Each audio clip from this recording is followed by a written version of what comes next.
Hello everyone and welcome back to the channel. Today I'm going to be talking about Donald Trump's big announcement last night, but before I start I'd like to say if you like my content, subscribe to the channel and turn on the notification bell so you know when we upload, and also leave a like and comment. With that said, let's get into it.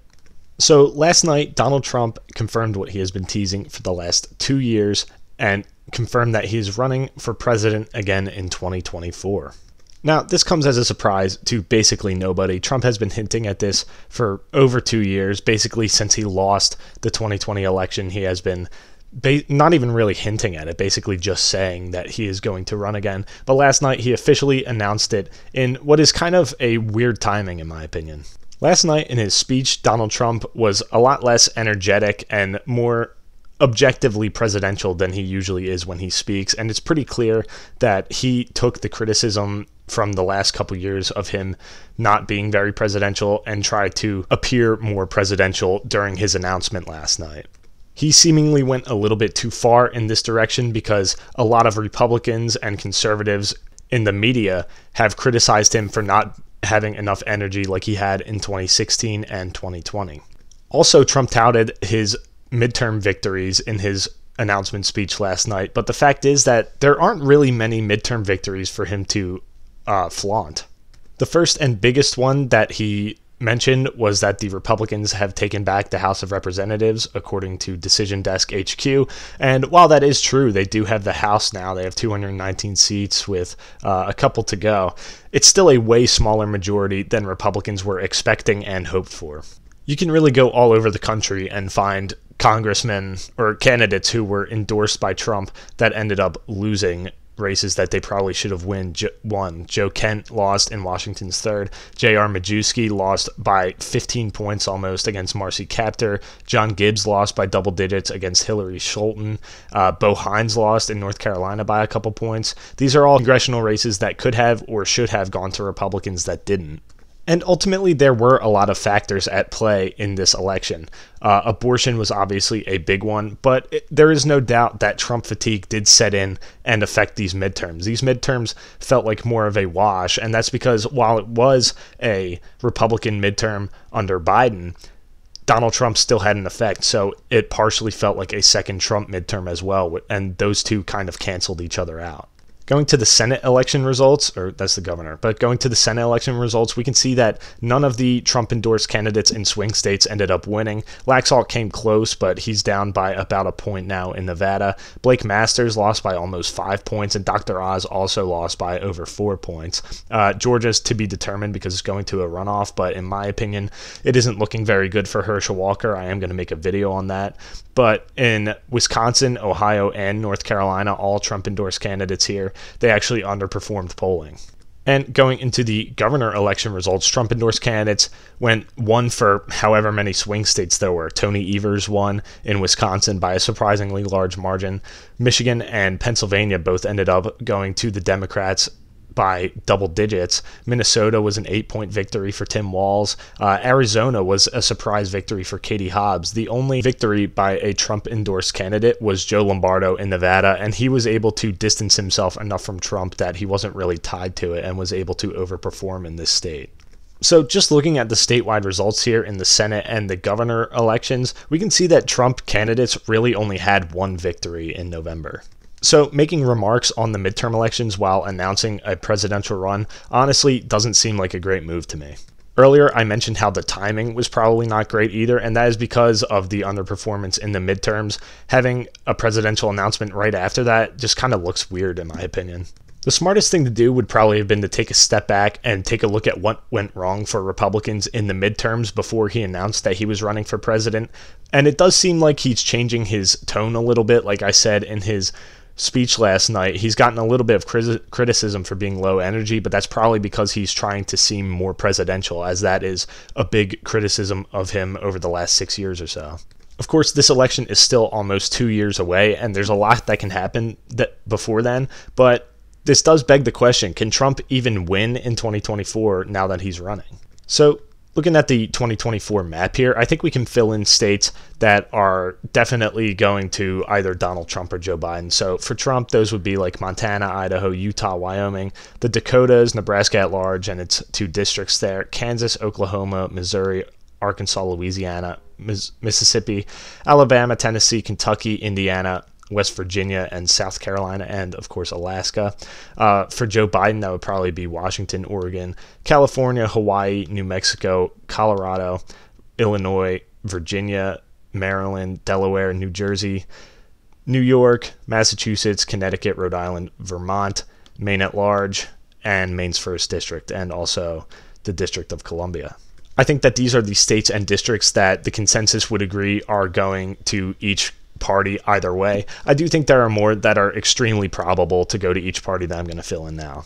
So starting with states that I think would pretty much definitely go to Donald Trump, I'm going to start with Ohio and Iowa. I said that in the wrong order there, but the point is I think that they are both pretty strong Trump states now. We saw the governors there win by huge margins, and the Senate race in Iowa went by 13 points to Chuck Grassley. And the Ohio one was a little closer. It went by a little less than 7 points to J.D. Vance, but that was still a victory in Ohio. I think Ohio and Iowa are definitely Republican states now. I think we can fill those in for Donald Trump with a lot of certainty.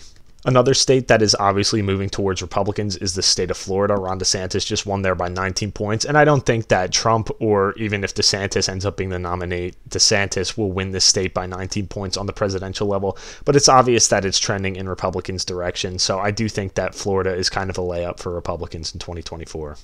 Texas also had mostly good results for Republicans in the midterms. Greg Abbott won by 11 points against Beto O'Rourke, and that was a smaller margin than his previous elections, but Beto O'Rourke is a much more well-known name, so that definitely helped him, but he still lost by double digits. I think Texas, at least for right now, is pretty safe for Republicans in terms of probability.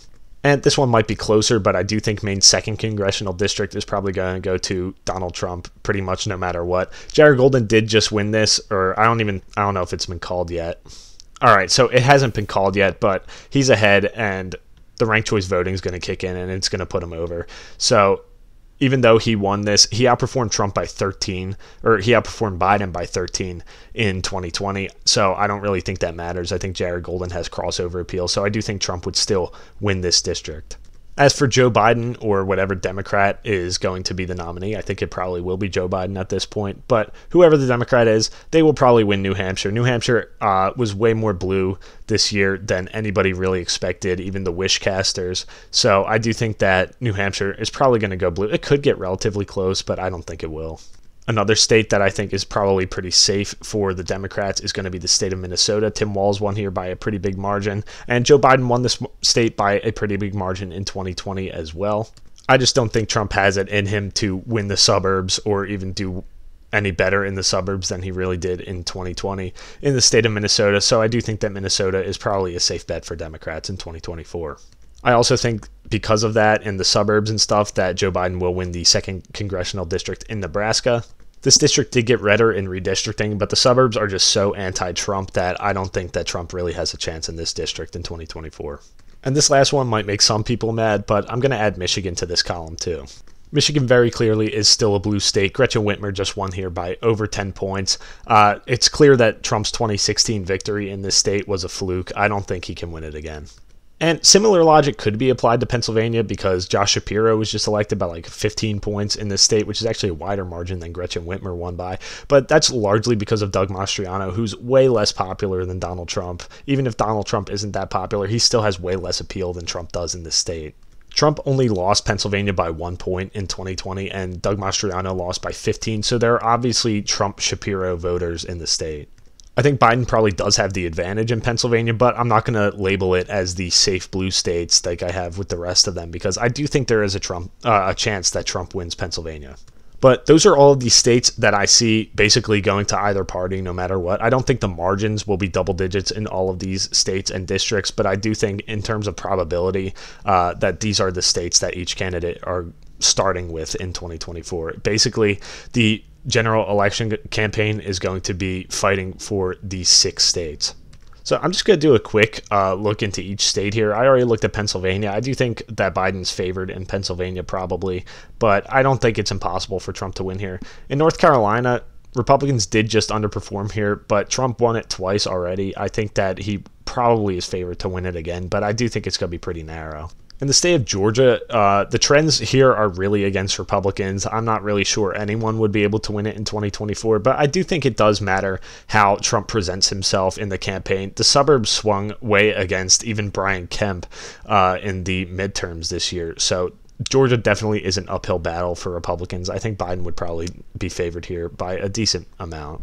In the state of Wisconsin, this is one that I thought was basically going to be an auto flip for whatever Republican ran, but Democrats did outperform in the midterms here, and Tony Evers was reelected by a surprisingly big margin, like I mentioned earlier. So I am a little more reserved on Wisconsin right now. I think it's kind of a pure toss-up. I'm really not sure who would win, but I think it could go to either party. Wisconsin would be a very important staple of Trump's 2024 victory if he wins. He would need to win Wisconsin. So if Trump doesn't win Wisconsin, he's basically screwed. So he definitely needs this state. Going down to Arizona, this is another state where Democrats outperformed expectations in the 2022 midterms. Katie Hobbs was elected. She was not expected to win, and Mark Kelly won by a bigger margin than expected. Trends here are against Republicans, especially Trump-like Republicans who decide to say that they don't want McCain voters voting for them. That's probably what did Kari Lake in. If Trump doesn't make mistakes like those again, he might be able to win Arizona, but the trends demographically are still against Republicans here, and McCain Republicans aren't just going to forget what Donald Trump said about McCain during his term as president. I wouldn't say that Trump is favored in this state right now.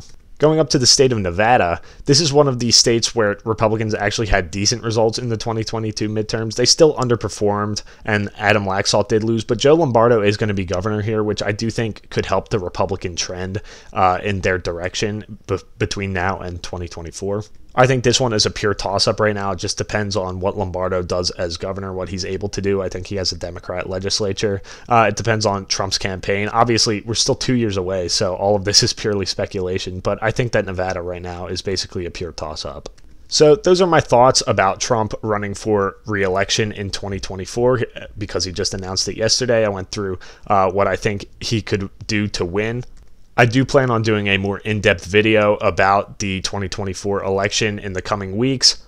And obviously, this is still way ahead of the actual election. The election is still 2 years away almost, and we're not even done with the 2022 cycle. There's still a runoff in Georgia, which I still plan on covering. But I did figure I'd make this video just to say what my thoughts were on Trump running. So I did that. So thank you guys so much for watching. If you like my content, subscribe to the channel, turn on the notification bell. I'd like to see your comments about what you think about Trump running again and whether he can win. Leave a like on the video, and thank you guys so much for watching, and have a great day.